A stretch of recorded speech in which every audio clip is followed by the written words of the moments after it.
a story we didn't get to last week was about Julian Assange, right? So the UN General Assembly is going on, and somebody, thank God, President Lula, came forth and spoke for Julian Assange.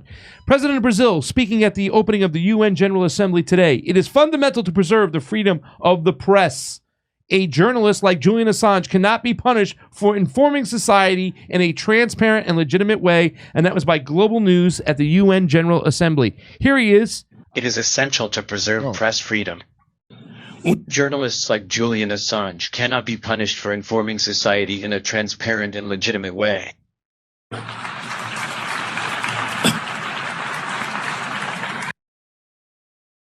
But there it is. This is in New York? This is in New York. This is the General Assembly. He went on there. He would talk. It is really not normal for the hall at the UN General Assembly to break into this kind of spontaneous applause. The U.S. has been losing the room internationally for a decade. The appalling treatment of Julian is a focus for that. And that's why I wanted to play both of them real quick. That should be the number one thing, dude, before any of the dumb social, social wars you got to have. Like, this is unbelievable. That they're doing talking about democracy. Yes, but and leaving this like it's no big deal. But Kurt, what did they do to him? They Me Too Julian Assange. I had a fight with somebody. Me Too. Yes, that he didn't wear a coat. Well, that was the law over there. That's what they said he broke, and people bought it. They went into it. I know a lot of progressives in California. I once had a fight with somebody at a restaurant. I had to go take an Uber home. Proven innocent on that one. Yeah. But the Nord Stream pipeline, the biggest eco-terror attack in history, that's innocent till proven guilty, even though all the evidence points to it. Yeah. But I just need to hear a whiff from the intelligence community. Yeah. The president's comment came on a day before a cross-party delegation of Australian politicians met in Washington, D.C. with U.S. officials, members of Congress, and civil rights group. The group is bringing a letter signed by more than 60 members of parliament calling on the U.S.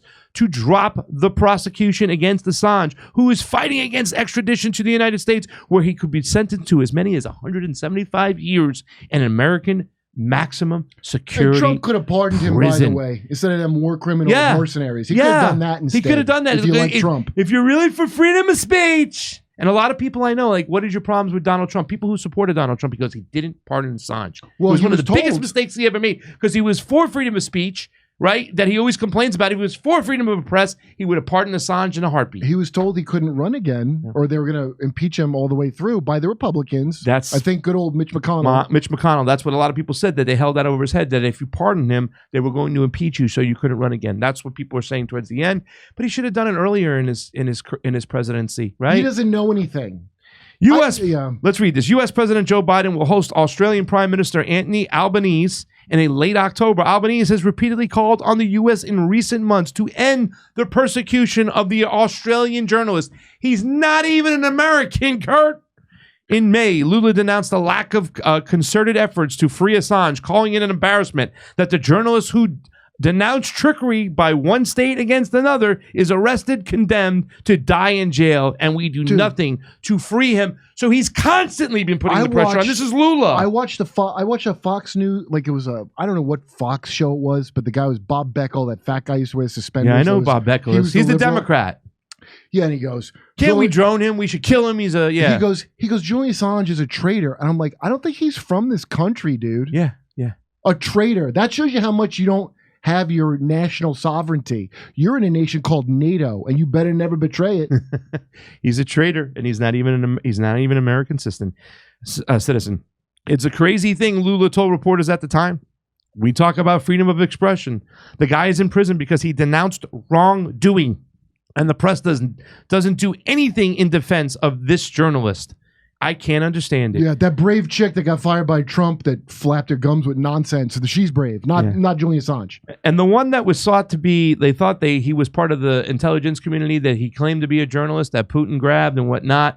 All the Wall Street Journal was wearing the ribbons and holding up his picture. That was like almost a year ago when it happened and stuff like that. And I was like, what a smack in the face that you guys are doing this, and Julian Assange, you're not saying anything. F you, Washington Post, New York Times, and all the mainstream media, because they're not journalists. They're propaganda. There's the stenographers for the ruling class. That's all they are, and that's all they've ever been. The dingbats that work there, right? Besides the guys that are like paid. Because they hire people who don't color outside the lines, the people who just get in line, the people who will repeat their propaganda for their narcissistic needs. All they care about is climbing the fucking ladder. They don't care about the truth. They don't care about real journalism. They never have, and they never will. They just want to get ahead. So they'll just play ball to do whatever. I think there must be a movement of world press in his defense, not in regard to his person, but to defend the right to denounce, Lula told reporters in May. The guy didn't denounce anything vulgar. He denounced that a state was spying on others, and that became a crime against the journalist. The press, which defends freedom of the press, does nothing to free this citizen. It's sad, but it's true. And this is all coming from Fox News. Last year, the editors and publishers of U.S. and European news outlets that worked with Assange on the publication of experts for more than 250,000 documents he obtained in the Cablegate leak. The Guardian, the New York Times, Le Monde, Der Spiegel, and El País wrote an open letter calling for the U.S. to drop the charges against Assange. So we have seen some movement. Thank God for President Lula, who everybody goes is just a weft puppet. At least he's pushing forward on this freaking issue, and I'm proud of him for doing so. And in April, Representative Rashida Tlaib, Democrat from Michigan, led a letter to the Justice Department signed by some of her congressional colleagues demanding Assange's freedom. A little late, but better late than never, I guess. Hey, if they get it done, then you get a check mark for getting it done. But listen, here's Claire Daly. Claire Daly happens to be a good friend of Mick Wallace. They're in Parliament together in Ireland. This is her speaking up for Julian Assange. She changed her hair color. Thanks very much. I was going to say that I'm very happy to be here, and of course I am, but I'm also absolutely raging, because it is outrageous that 13 years after WikiLeaks undertook the most important anti-war journalism in history, we have to be here to call for the freedom of Julian Assange. 13 years of denial of freedom for telling the truth.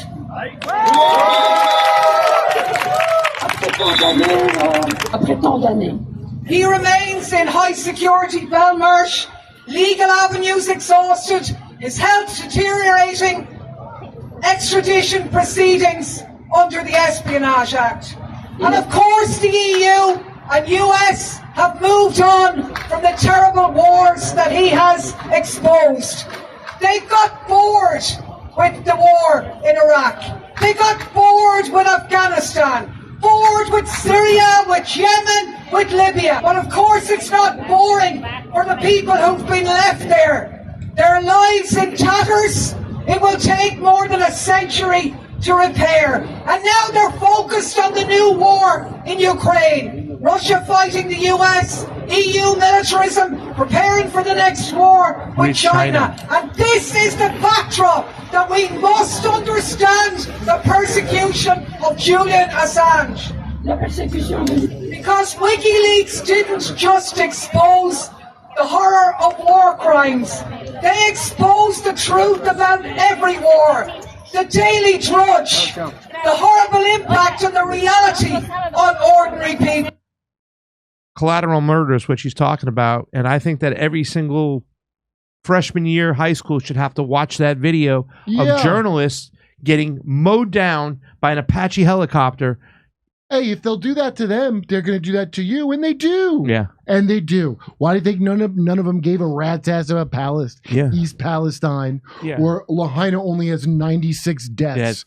Well, that's a really optimistic number. They're going backwards. I guess they're finding, rejuvenating people and stuff. But isn't it crazy when you think about it? What Julian Assange has done, because he's a linchpin, right? He also created a system where the person making the drops doesn't know who he's making the drops to. So there's a disconnect between those two people. It's just an outlet that can put it out there. That's what WikiLeaks was about at one point. But the fact is, it put agents in danger. Like I give a rat's ass or believe you. The second part. I don't believe you. And why are those agents in danger? Because they're propagating fighting wars. Oh, you mean your goddamn crimes might make something? Yeah. Why is it? That's what 9/11 is, paying for somebody else's crimes, screwing up the Middle East, all Iran's our enemy. Whose fault is that? Yeah. Well, thank you, intelligence community, for protecting us from the problems you constantly make. Isn't it crazy that Joe Biden,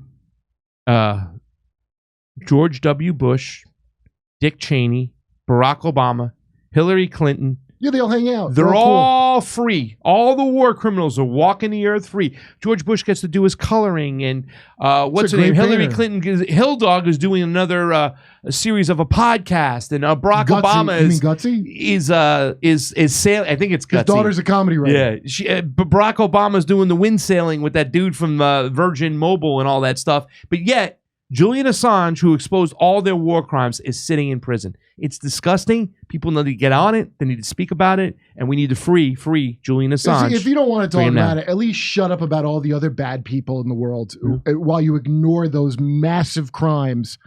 At least you shut up about the morals of your Putins or your axes of evils or your North Koreas. Yeah. You got a North Korea in your pocket that they spy on you with. Hey, come see us on tour. We're going to be in Tampa, Boca Raton, Orlando, Dallas, Houston, San Diego, Bloomington, Illinois, Indianapolis, and Levittown, New York. Wow, that's a lot of dates. See you there.